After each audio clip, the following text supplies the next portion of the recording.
My relationship with the ocean started at a very early age. I was always going to the ocean. And didn't start surfing until later. I actually started like body surfing in the summer. That was basically what I did. It wasn't until I was older that I got into surfing. When I was about 11 years old, I got the skateboard, and I thought it was the greatest thing ever. I could grab my skateboard, go outside, be by myself, yet be physically active. There was a bit of independence with that, much like getting a car or something. You have these like new wheels, so you could like go wherever you wanted to with a skateboard. I skateboarded actually until I was like 18 or 19. I kind of got out of skateboarding and I was looking for a new sport, and it just seemed like a very natural transition for me to go from skateboarding to surfing. Again, an independent sport where I'm not necessarily going head-to-head competing with somebody, but it's more of a meta sport in a way where you're competing with yourself sometimes.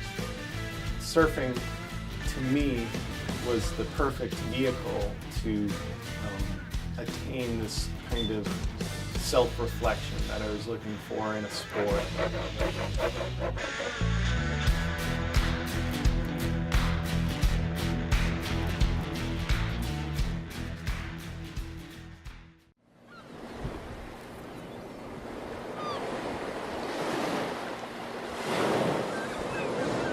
When I was about 29, I stopped surfing for about 10 years.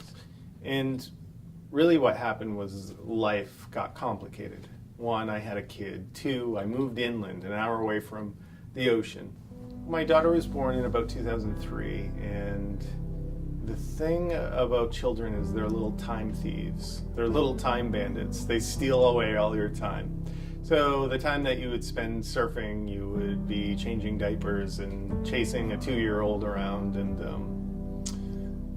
dedicating your time toward raising a child like you probably should.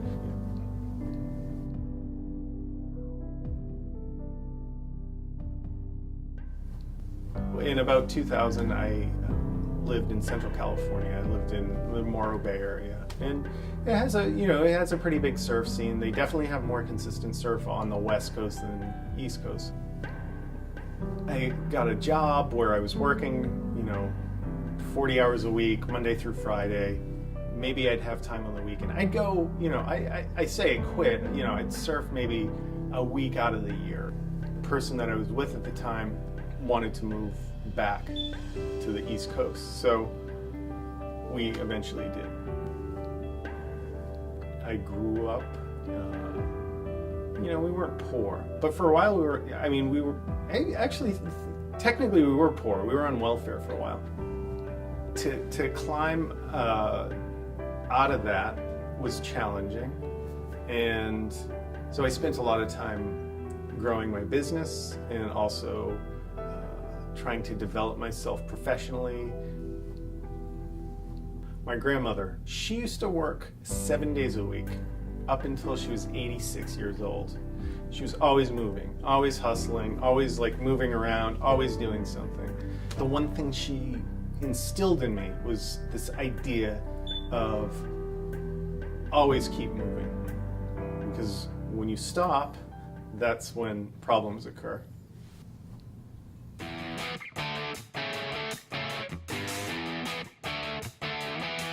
Some of the main reasons why I'm back into surfing, one is for my health. I just,